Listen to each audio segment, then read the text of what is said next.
15 minutes ago, maybe even 10 minutes ago, just less than that. And the only thing we needed was a fire crew on site. And I'm looking at a couple of fire trucks, one at each end of the runway. And that means that we should have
itself is a very, very famous engine power plant for the early aircraft. As we see Dorian and Steve taking that machine into the air right now. Get a good look and get your cameras out, because for the next few minutes we're going to enjoy the Curtiss Jenny, one of the truly legendary planes of early aviation in North America. And you hear the roar of that engine. We'll talk about that engine a little bit more. The OX-5 was a very, very popular engine, had a very good power to weight ratio. In fact, there is an organization devoted to nothing but the president done with this. In fact, they went with probably the most common engine in history in the United States. They went with a small block Chevy. If you're thinking Camaro and El Camino, well, yeah, that's exactly what it was. They stroked it to 383 cubic inches as opposed to 350 cubic inches, and they also made a number of other accommodations and modifications in that power plant to make it reliable for use in aviation. Just because something works well in a car doesn't mean it's going to work well in an airplane, because it requires a different rev range. So they geared the engine down to where they can have the engine revs in a comfortable range as we get a big wave from Dorian and Steve as they go past. And boy, does that engine have a sweet sound to it. Works very, very well in that JM4 at the information booth, which is on the south side of Vendor Row. So all you have to do is look for the information booth on Vendor Row at Show Center, and in about 5 minutes, those keys will be down there waiting for you. Again, a set of Nissan keys.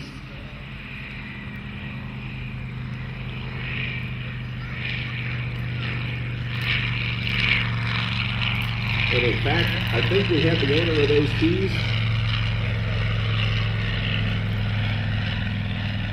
And they're headed the right way.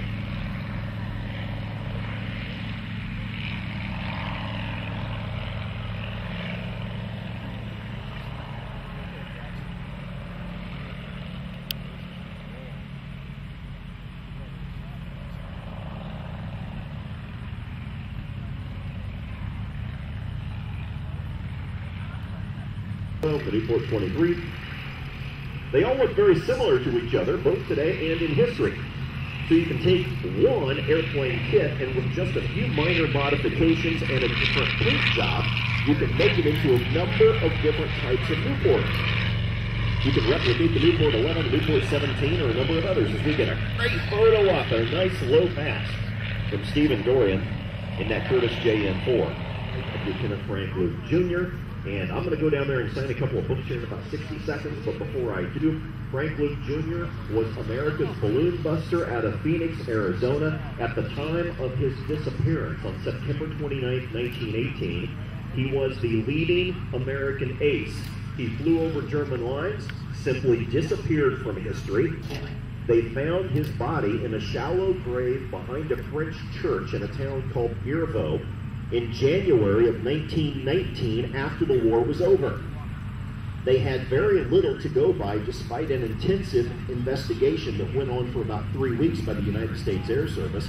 And I basically took up the cause and went over to France 7 times over a period of 15 years with a shovel in one hand and a metal detector in the other, and performed quite a bit of battlefield archaeology, took up sort of a cold case murder mystery, and discovered what finally happened in Frank Luke's last hours. Now, we have the book, The Stand, The Final Flight of Lieutenant Frank Luke Jr., along with the DVD documentary that was shot on site in France at my booth, the double white booth, just to the right side of the announcer's stage. And I hope to see you there in a few minutes. I'll be